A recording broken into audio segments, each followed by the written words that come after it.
Peter, thanks so much for joining us. Hey, thanks for having me. Super excited to talk. Yeah, I'm excited to talk about Jackpocket because it's one of these applications that just makes sense. I mean, the lottery, it should be something that is convenient. It should be something that is mobile. So it's an amazing idea, but I'm assuming that amazing idea wasn't an easy thing to build. So it's a regulated industry. So we'll talk about Jackpocket, what you guys do. Yep. And of course, talk about, kind of the founding of the company. Yeah, totally. So it's funny you bring up the idea that, why hasn't this been done before? And it seems so obvious. And basically, when I tell someone what we do, they come back and say one of two things. Either, why isn't this happening? Why has it taken so long? Or the other one is, I voted this 5 years ago, 10 years ago, and I never did it.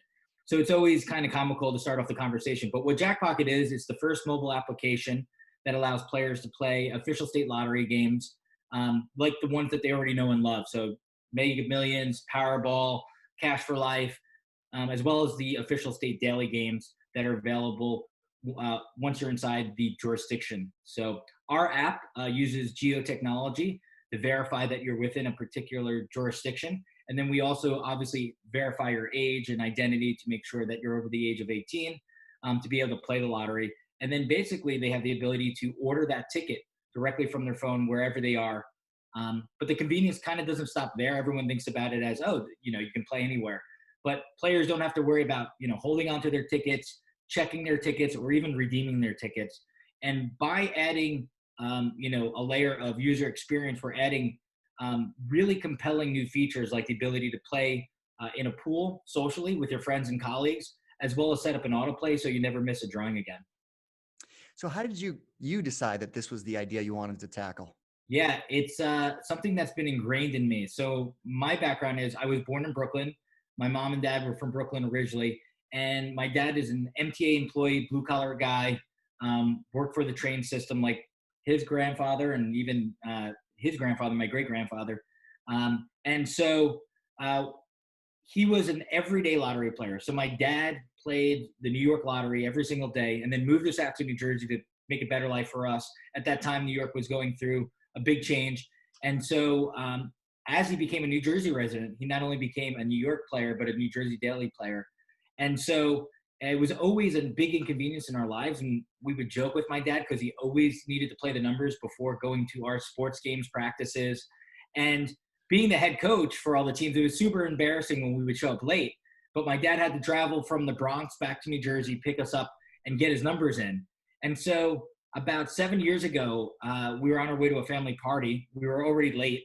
And my dad pulled into a bodega and came out with a 2-liter bottle of Coca-Cola.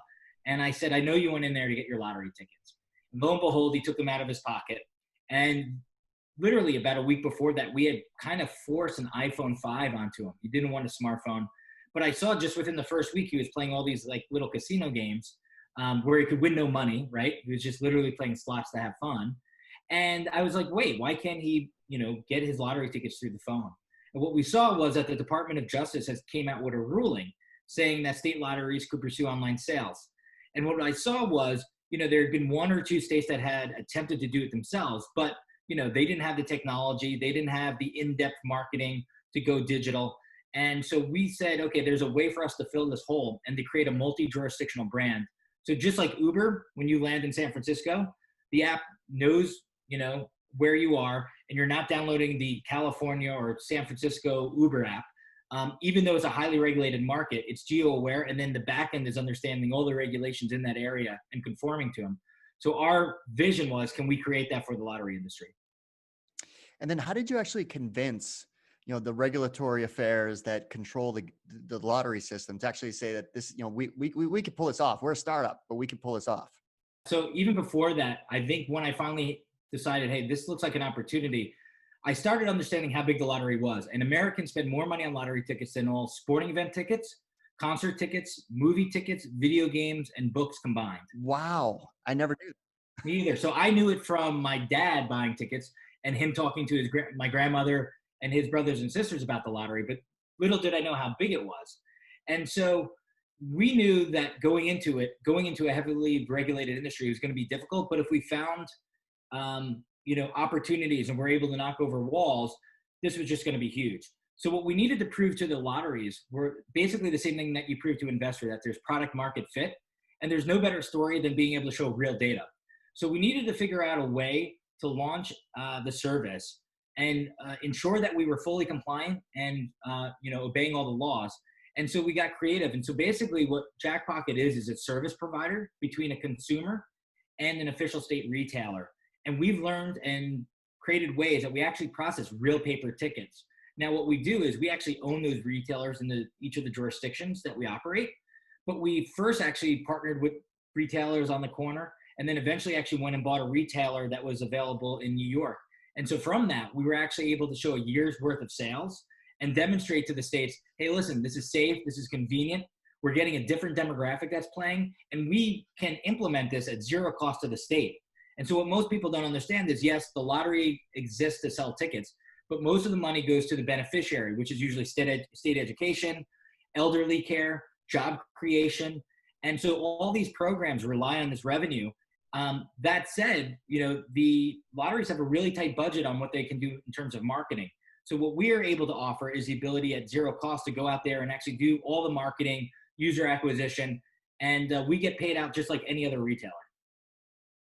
So that's fascinating because I don't know if most consumers know that where the funds from the lottery system go to. They go to supporting foundational pieces of what makes our world operate.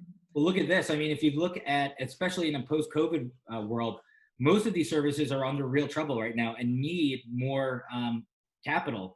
They're underfunded, and it's really hard for politicians right now to raise additional capital by raising taxes. Nobody wants that. No one wants to run on that platform. So if you think about it, New York sold $10 billion worth of lottery tickets last year, which created $3 billion for education. What most people don't understand is they're now expecting that, right? So the lotteries are under a lot of pressure to maintain relevancy, especially in a world where now online gambling is coming into play, online sports wagering, new forms of games and entertainment. So, there's a lot of, you want to catch as many eyeballs as you can, and people only have a certain amount of attention and expenditure that they can use. So we're trying to make lotteries relevant again. And I think we're at the tip of the iceberg of what we can do by offering like social features and really elegant UI UX. And for me, when I started the company, it was really about getting user design right.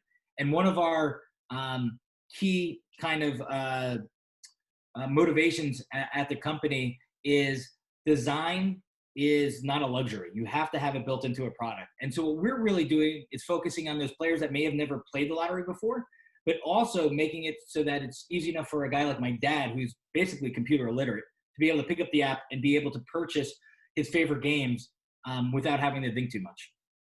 So what's the current stage of the company? Like where are you at in terms of funding or employees or whatever else you can share? Yeah, so we've raised over $35 million in funding. We're about to announce some recent funding that we've done that we haven't announced yet. And we're talking to some real late stage big investors where we have a lot of momentum. The company just did a 70% quarter over quarter growth, and we're looking to beat that. And we've launched 5 new states since December, making us live now in 8 jurisdictions. We hope to launch the 9th one in about 1 week. And we have 3 more kind of in the pipeline. So we're rapidly growing. It took a while to get here, to go through all the regulation hurdles, compliance hurdles, to get buy-in from the lottery and to build those relationships. And so we're actually an official member of the trade association for the state and provincial lotteries. And I know most of the lottery directors around the country. And that only happens from building relationships and actually traveling and going to all the conferences. But, as much as I talk about lottery, at the end of the day, we are a technology company, right? We're a mobile-focused B2C company that's looking to continuously innovate with the newest technologies out there. And so when we talk internally, we don't talk that much about it being a lottery company. We really think about ourselves as an entertainment company that's mobile-focused and trying to bring the best experiences to users. Now, what are your plans in terms of hiring? So right now we have a few positions open. We're hiring a director of analytics. I'm also starting a process for a COO. So that's a big hire, obviously. As I continue to grow the company, what I'm realizing is, my best value to the company is being on the road and telling the story, whether that's to investors, to lotteries, to regulators, and obviously internally to the team. And so we're looking for someone to help kind of build operational excellence as we kind of double the size of our team. And with the next funding round, we're going to basically be doing that. Our headquarters is going to be doubling in size. We're looking now to actually start, offering some more remote work after COVID. So we're really looking at positions across the country, and basically almost every division of the company will be growing, but specifically marketing and a lot of product. So we're looking for back-end developers, front-end developers, designers, animators, marketers, people that do UA. And so I think what you're going to see is over the next few months, there's going to be a whole bunch of new job offerings. But right now we're kind of focused on those two positions, but we're always looking for great talent. So I always tell people to send over their resume, because we'll never miss an opportunity with someone that we think's great. We like to build positions around great people. So what's it like working at Jackpocket? What's the culture like in terms of the day-to-day? Yeah, so I think one of our biggest assets is that we don't have an ego. So, ideas are being able to be passed along. We make sure that everyone's kind of transparent with what they're working on, in a sense of, we have Friday wins every Friday, where people, it's basically like a show and tell of what you've been working on. And that's everyone from a developer to a marketer to maybe our public affairs or, VP of finance, demonstrating kind of aspects of our business. So there's a lot of learning that goes on. We like to keep, it lighthearted, but people understand that we sometimes have deadlines to hit. And I think people are self-motivated, and that's what we try to really empower people to be, is self-motivated. We have a lot of trust in our employees. And I think the one thing that really speaks to our culture is, over the course of the last 7 years, other than people that relocated, we've only had one person ever leave the company to go to another company. And that's pretty outstanding. So I like to think that, our company is built around inclusion and being respectful. We have a very diverse, kind of eclectic mix of people, which brings together, different ideas from different types of industry and different backgrounds. So why is now the ideal time to join Jackpocket? What we're really kind of pivoting and focusing on now is performance, where before it was about, can we make this happen? And what used to keep me up at night was, rules, regulations, compliance, fundraising. Right now we have clear channels to really great funding. And it's about building the business and waking up every morning and looking at the numbers. And we've had our best months from March to April to May to now June. We've hit and beat every single month in terms of sales goals and revenue. It's really fun. We have a Slack alert that lets you know every time there's a new record-breaking night, and it's almost happening every day, every other day. So it's a really exciting time to be with the company, just in the fact that you're actually getting to see the transparency of the business growing. And one thing I like to really bring onto those Friday wins is showing transparency in the numbers. We have dashboards that are real time that everyone can look at in the company. So we're never trying to hide anything. I think we're also at this point where, like, the core product's built out. We know we have the best way to order a lottery ticket. What we're now thinking about is, how does that lottery experience become more personalized to a consumer? How do we start entering into media and entertainment? How do we start working with big partners like sports teams and casinos and sweepstakes companies? And how will the lottery look in 10 years? Right now it's been pretty kind of narrowly innovated due to the fact that, when they come out with a new game, it's like, okay, we're going to add another ball, right? I always say the analogy is like shaving. If you look at shaving innovation, it's like they used to have 2 blades, and they added 3, and then they added 4.